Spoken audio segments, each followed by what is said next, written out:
Magandang gabi mga kapatid. Welcome sa ating Ministry Faith Seeking Understanding. So, today, Huwebes, wala sa schedule. Ngunit, na-inspire ko lang akong i-share itong ang buhay ni Saint Elizabeth of Hungary. Okay? So, buhay ng isang santo. Nasasayangan lang ako na hindi ko ito ma-share, no? Kaya, eto. So, si Saint Elizabeth of Hungary, no? Isa siyang maharlika na natuklasan niya na ang totoong kadakilaan ay hindi makikita sa pangingibabaw sa mga taong sinasakupan, kundi ang totoong kadakilaan ay marunong kang lumuhod, no? Para sa mga mararita. Napakagandang kwento, sana tunghayan nyo hanggang huli, no? Pinanganak siya July 7, 1207. Ang tatay niya ay isang hari sa Hungary, King Andrew, at si Queen Gertrude ang kanyang nanay from Mirania. So, sa panahon nila, usually, para may alliance ang dalawang mga kingdoms, yung kasanayan nila yon, may arranged marriage. Di ba? Nakapanood kayo ng mga Game of Thrones. Arranged marriage yan. Maliit pa lang. No? Ina-arrange na, pinaparis-paris na. No? Para magkaroon ng powerful, makapangyarihan na allied, no? Allied force. So, 4 years old pa lang si Elizabeth, no? Ano na siya? Kinuha na siya, sinundo na siya ng kabilang kingdom patungo sa Thuringia. Ang Thuringia ay nasa Germany. So, pinaris siya sa isang ang tawag doon ruler, landgrave ang tawag nila. So, other words, ruler or tagapamuno. Hindi siya actually hari kasi nasasakop siya sa the Holy Roman Empire. Dati kasi meron pang Holy Roman Empire. Ngayon wala na yan. Ang Roman Empire may sinasakupan ng malaking no? So meron pang emperor, no? Tapos nawala na. Okay. So, kasunod ng pagkuha sa kanya, kasama din ang malaking pangkat ng mga tauhan na kasunod kay Elizabeth, dala-dala ang dowry, no? Sa panahon noon, yung babae ang nagbibigay ng dowry patungo sa Thuringia. So, ang anak na ipapare sa kanya ay si Ludwig, no? Si Ludwig IV.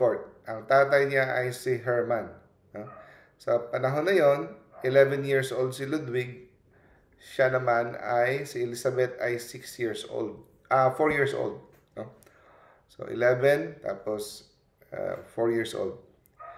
Ang tatay niya ay si Herman, siya ang landgrave, meaning ruler, ng Thuringia.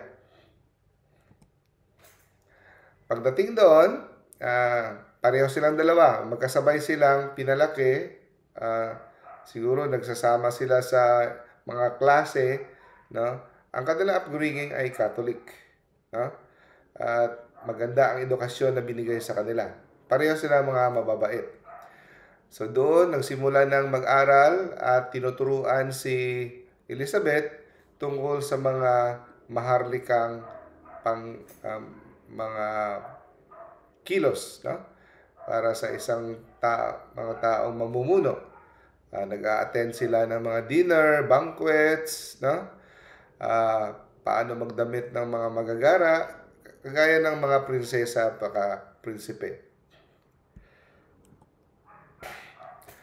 So, kumakain sila doon sa mga gintong mga bulwagan, no? Magagara. Parating may mga feast. Ang mga damit nila, no? Pero sa lingid nito, kahit andun siya sa mga bulwagan ng mga magagara, ang mata niya ay parating nakatingin sa labas ng palasyo. Doon sa bintana, tumatagos patungo sa mga bahay ng mga mahihirap. So, yun na ang kanyang weakness. Ang mga mahihirap, doon na siya tumitingin. Tapos, habang abala ang ibang mga bata na mga maharlikang mga bata sa paglalaro, sa pag-aaral ng mga sa mga gawi ng mga palasyo, siya naman ay pumupuslit, pumupunta sa mga mahihirap, pumupunta sa kusina, nagbibigay ng mga pagkain doon sa mga servants, sa kanilang mga alagad, no? Sa kanilang mga tagapaglingkod. So, bata pa siya, nakitaan na nila na ito ay may mabusilak siyang puso maawain. Tapos, pag nakarinig siya ng mga kwento, lalaki ang kanyang mga mata pag narinig niya ang kwento tungkol kay Jesus. Lalo na nung narinig niya si Jesus ay nanghugas ng paa ng kanyang mga apostoles. At nagtaka siya, bakit hindi ginagawa lahat ng Kristiyano ito? Nagtaka siya, naguluhan siya, bakit hindi ito ginagawa? Sagot ng kanyang tagapagbantay, ang prinsesa ay hindi dapat dinudumihan ang kanyang kamay. Hindi nababagay sa kanya ang ganang gawain. Yun ang sabi ng kanyang tagapag-alaga. No? So, kahit nakatira siya sa palasyo, no?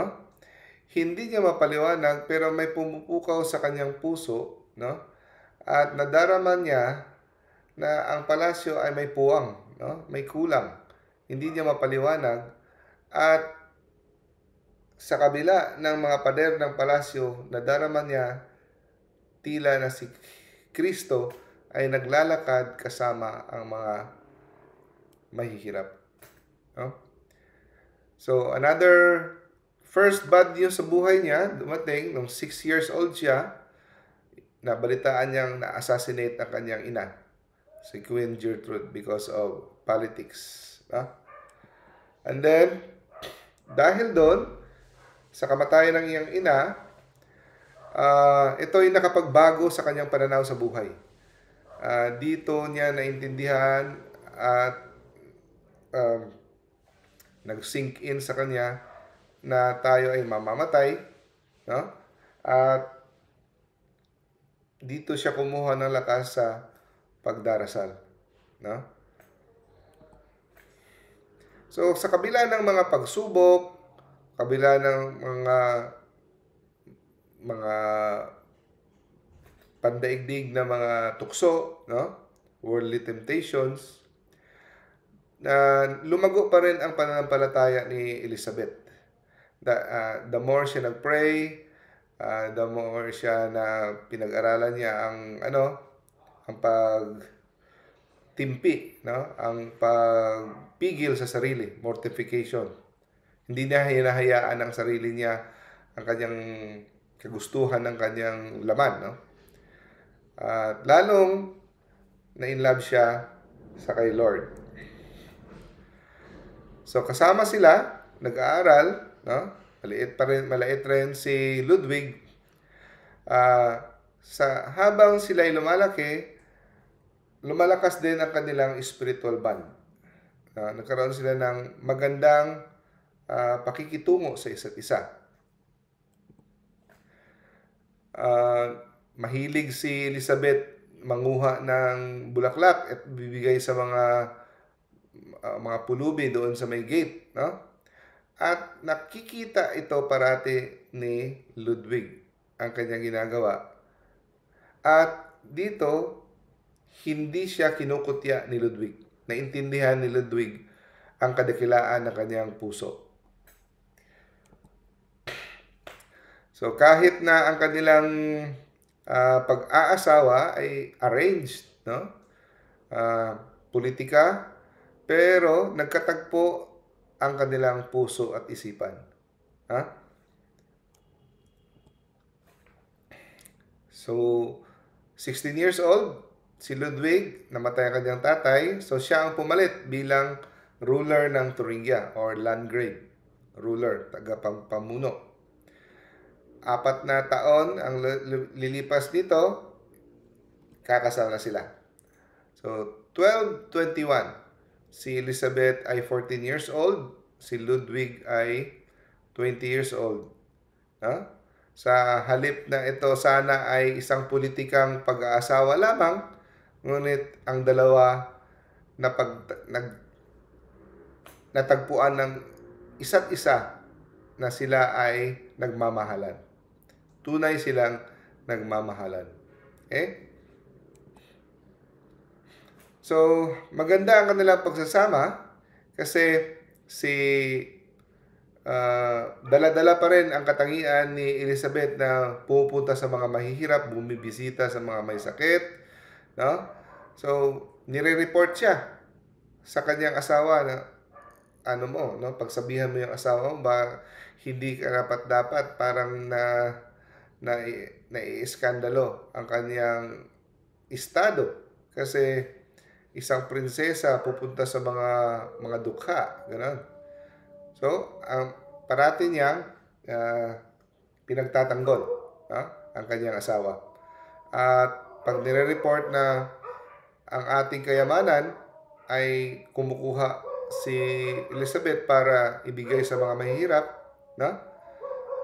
So, pasikreto niya lang pinupunuan kung ano ang kulang sa mga nagastos ni Elizabeth dahil sa pagtulong. Okay? Sa simula pa lang, hindi na nababagay si Elizabeth sa marangya at maharlikang pamumuhay. No? Kasi siya ay maawain sa mga mahihirap at gusto niya parating simple lang. No? Kaya nagiging sumsuman siya, no? ng chismis. Siya parati ang nagiging topic ng chismis ng mga kagaya nilang mga maharlika. Kasi hindi nababagay ang kanyang katangian. Pero, nakahanap siya ng matibay na suporta sa kanyang asawang si Ludwig. Naintindihan at hinahangaan ni Ludwig ang kanyang katangian. So, hindi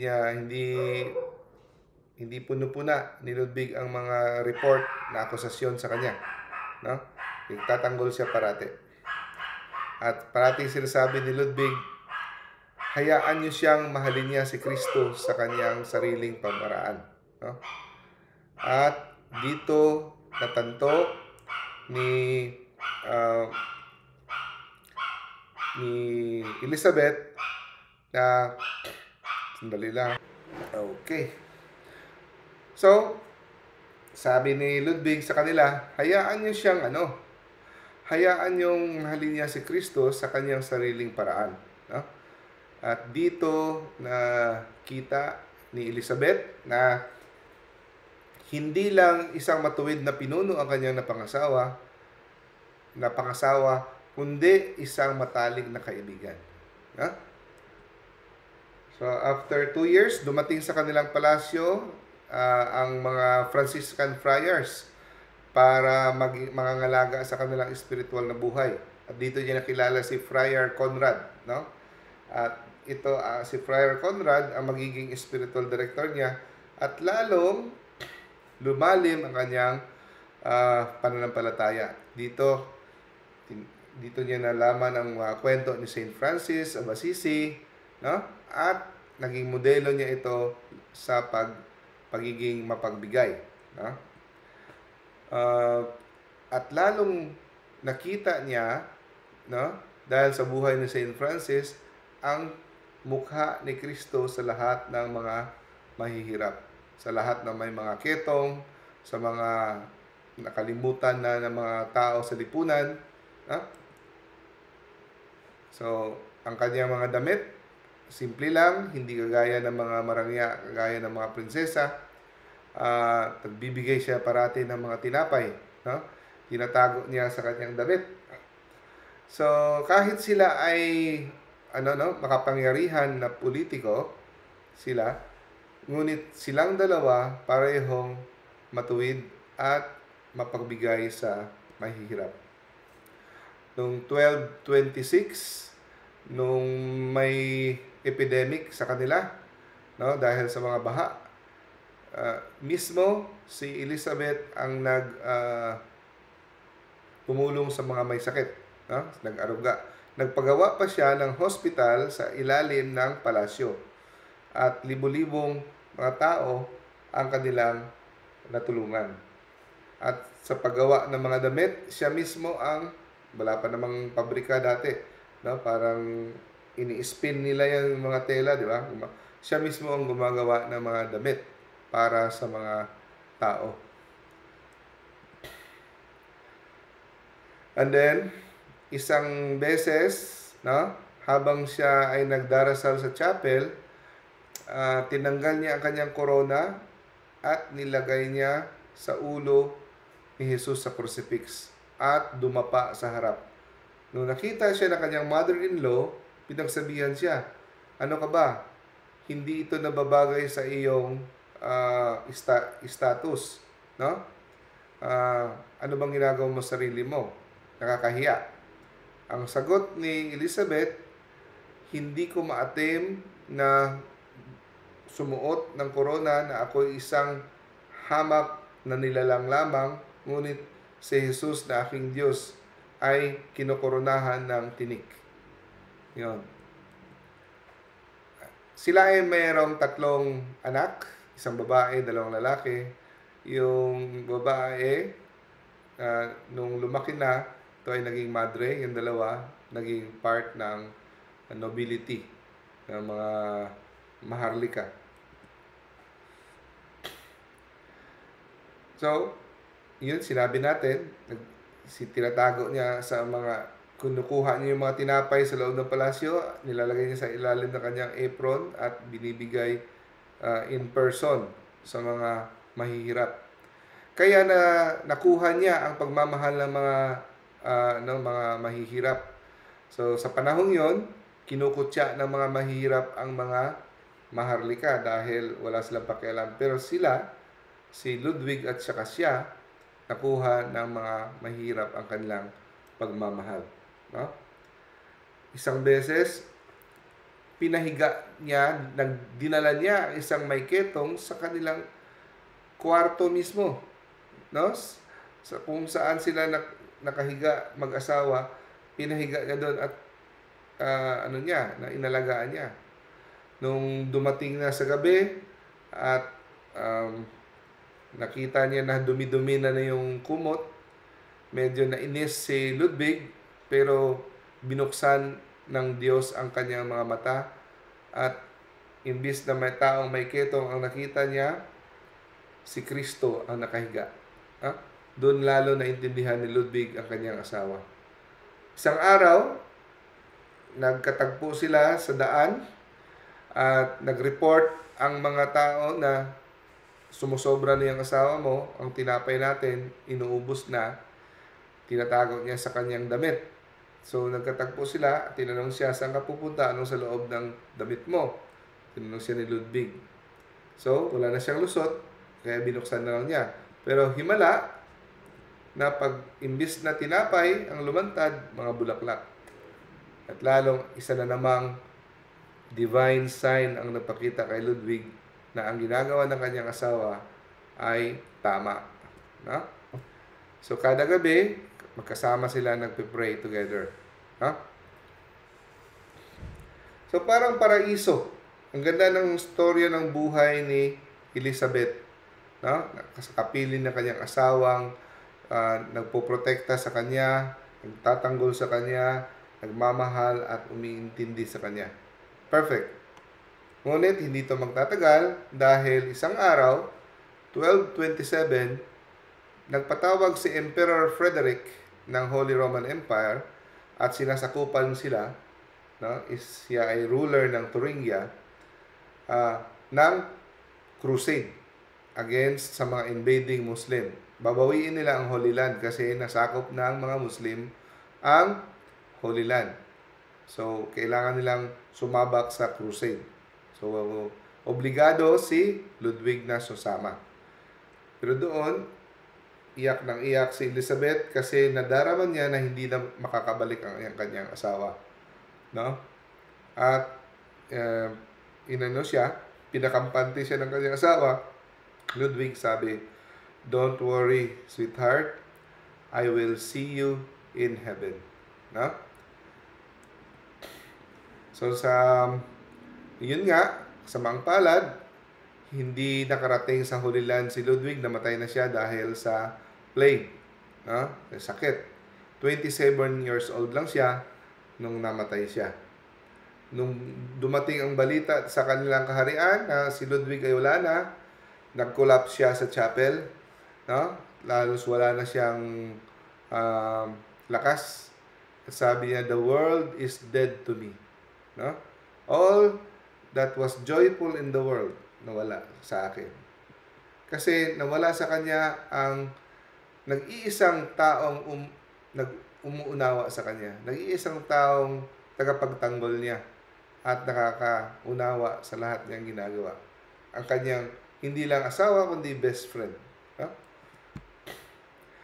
At nung hindi pa namatay si Ludwig, nag-promise na sa isa't isa na hindi sila mag-aasawa ulit kung sinong mamamatay na una sa kanila.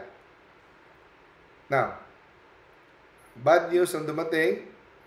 Ang kapatid ni Ludwig na sa lihim lang, sa tago, ay matagal nang galit na galit kay Elizabeth dahil sa kanyang pagbibigay sa mga mahihirap. No? He despised Elizabeth's charity. No? So, siya ang pumalit. No? Kaya ang una niyang ginawa ay pinalayas sa kaharian si Elizabeth kasama ang kanyang 3 anak. No? Sabi niya, sinasayang niyo lang ang mga gold, no? Ginawa mo kaming pulubi ang palasyo para ipamigay sa mga pulubi. No? So, sa ilang buwan na namatay si Ludwig, ang kanyang kapatid na si Henrik, no? Pinalaya sila. So, winter pa yon, no? 20 years old na byuda, dala-dala ang kanyang 3 anak, wala silang puntahan. Imagine, no? Katok sila sa mga pintuan, sa kanilang mga kilala, walang magbubukas sa kanila. Dati siyang may corona, ngayon namamilimos na ng tinapay. Yung bayan na sumasaludo sa kanila dati, ngayon ayaw silang buksan. Bakit? Takot sila kay Henrik. Ayaw naming galitin si Henrik kasi binalaanan sila na hindi tatanggapin si Elizabeth. Ganun kalupit, no? So wala silang masilungan, doon lang sila nakisilong sa bahay ng mga hayop, no? Stable. And then, pero sa kabila ng lahat, hindi niya sinumpa ang Diyos at kahit si Henrik ay hindi niya sinumpa. At siya ay nakapagdasal pa, "Lord, salamat na pinayagan mong madarama ko ang dinadama ng mga mahihirap araw-araw." No? Nagpasalamat pa siya na pinayagan siyang madama ang mga paghihirap ng mga pulubi araw-araw. No? Grabe. So, let it be a lesson for us. Sa atin, paghihiganti, we blame God, but she thank God for letting her taste, no, kung ano ang dinaranas araw-araw ng mga mahirap. So, si Elizabeth, na realize niya na walang importanteng bagay na wala sa kanya. No? Kasi ang kanyang pananampalataya, ang buhay niya ay nakasentro sa Diyos. So wala siyang mapakain sa kanyang anak, napilitan siyang ipaaruga ito sa mga kanilang mga relatives. No? Yun nga, lumaki yung babae na naging madre, Yung dalawa naging lumaki na naging maharlika rin. No? So, sa mga kanilang mga relatives, pinaaruga niya. So, at kalaunan, na-recover din ng kanyang mga relatives ang kanyang ibang dowry. So, imbes na gamitin niya ito para bumalik sa palasyo, ginamit niya ito para magpagawa ng ospital. No? Tapos, siya mismo ang nag-serve doon sa hospital. 3 years. 3 years siyang nag-serve sa hospital na pinagawa niya. Siya mismo ang nagpapalit ng mga bandage na may mga ketong, naghuhugas ng kanilang mga katawan, no?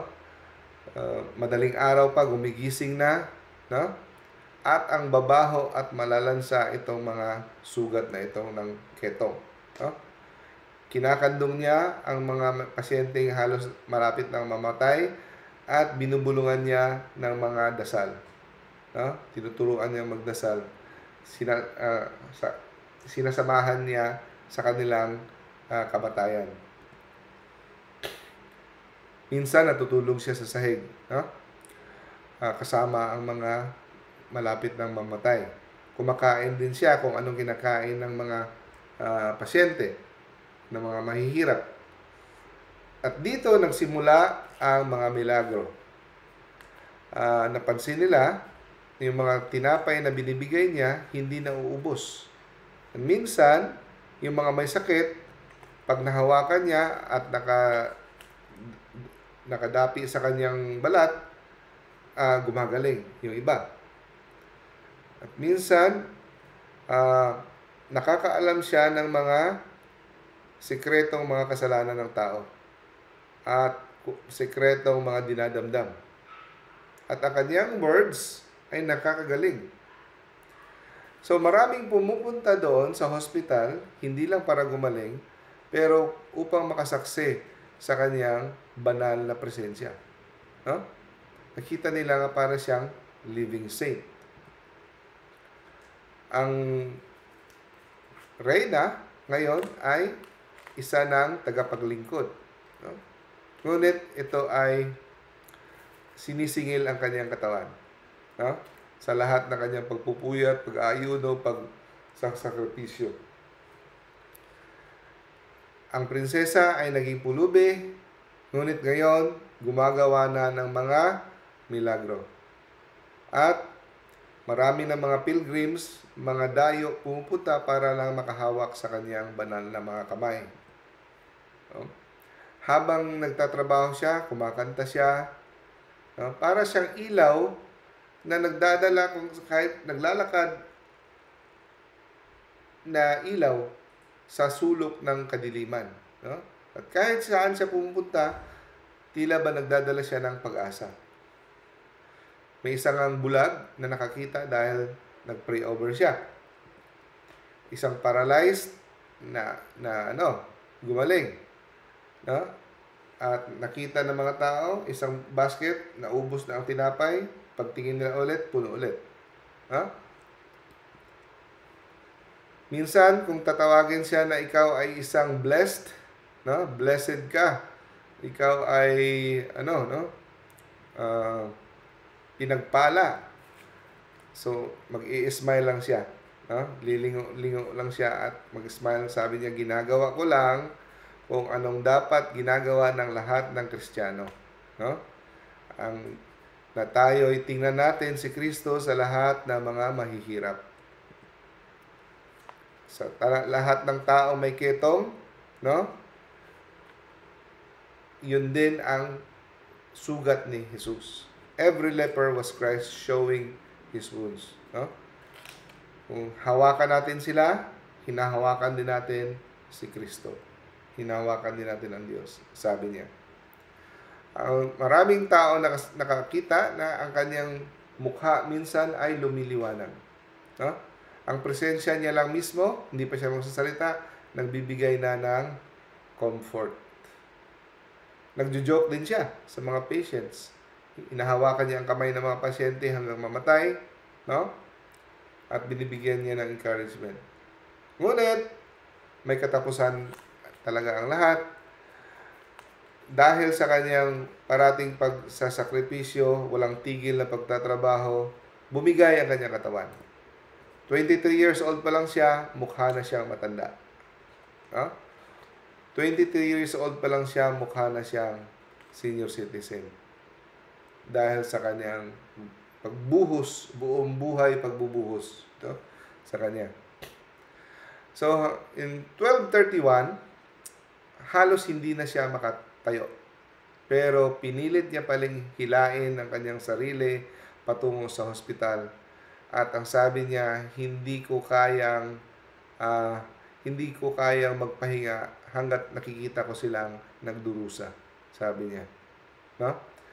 Nagmamakawa ang kanyang mga kasama na magpahinga, pero hindi talaga siya pumayag. No? So, nagtrabaho siya hanggang hindi na siya makatayo. November 17, 1231, yun na yung last niyang paghiga sa kanyang higaan. At doon, pinalibutan siya ng mga pulubi, yung mga taong tinulungan niya, mga orphans, mga taong may ketong, at tila ba nagpapalibot sila sa kanilang ina at umiiyak sila. At sabi niya, "Huwag niyo akong iyakan, no? Ako ay uuwi na sa pagmamahal." No? Sa bitak-bitak niya na labi, sinabi niya, "I am going home to love." Nung gabi na, dapit silim na, sabi niya, "Ilipat niyo ako sa sahig. Huwag niyong lagyan ng kahit kutson, kahit anuman." Doon siya sa sahig. No? At doon siya inanoint ng pare. At ang last prayer niya, kanyang binulong, ay ang Ama namin. Nung nag-bell na yung Vespers, doon na siya huminga ng kanyang katapusan. She was 24 years old. Nang namatay siya, agad-agad lumabas yung mga milagro. Yung isang bata na lumapit sa kanyang kabaong, na bulag, nakakita. Maraming at naamoy nila ang mabangong amoy sa kanyang katawan. Sweet fragrance. At hindi naagnas ang kanyang katawan. No? So, ang balita ay lumaganap bigla, no? Na ang isang reyna na pinili ang kahirapan, namatay bilang santo. No? Mabilis lang. Pakalipas ng 4 na taon, na-canonize kaagad siya ni Pope Gregory IX. No? Libo-libo ang nagdalo sa katedral, no, para sa kanyang canonization. So, ito ang prinsesa na iniwan at give up ang kanyang corona. No? Pinamigay niya ang kanyang corona, tinalikdan niya, ngunit natanggap niya ang walang hanggang corona na hindi mawawala, hindi masisira. Ang totoong kadakilaan, wika niya, ay hindi nasusukat kung ano meron tayo, ngunit ito'y nasusukat kung ano ang pinamigay natin. Gandang tularan, no? True nobility is measured not by what we possess, by what we give away. So sa kanya pagtulong sa mahihirap, hindi siya nagpadala ng mga alipin o tagapaglingkod para mag-alaga. Siya mismo ang nag-alaga. Sumama siya sa kanilang kahirapan mismo. No? Siya ang naghugas, no, sa kanyang mismong mga kamay. So siya ang patron na santo ng mga baker, mga beggars, nurses, homeless, at saka mga young widow. And those people carrying with impossible grief. Huh? So, matagal na yun, 1200s. So, time change, yung practices natin change, hindi na minsan applicable yung mga ginagawa niyang ibang. Pero, ang message pareho pa rin. Hindi nag-iba. Love requires sacrifice. Love requires sacrifice. Pag ikaw'y naawa, hindi lang hanggang awa sa puso, kundi it demands action. Kasi faith without works is dead. No? So, ang mercy, ang awa ay hindi lang sentiment sa puso, ngunit ito ay choice, no? Choice. Tatayo ka ba? May gagawin ka o wala? No? Kasi si Jesus ay andyan pa rin.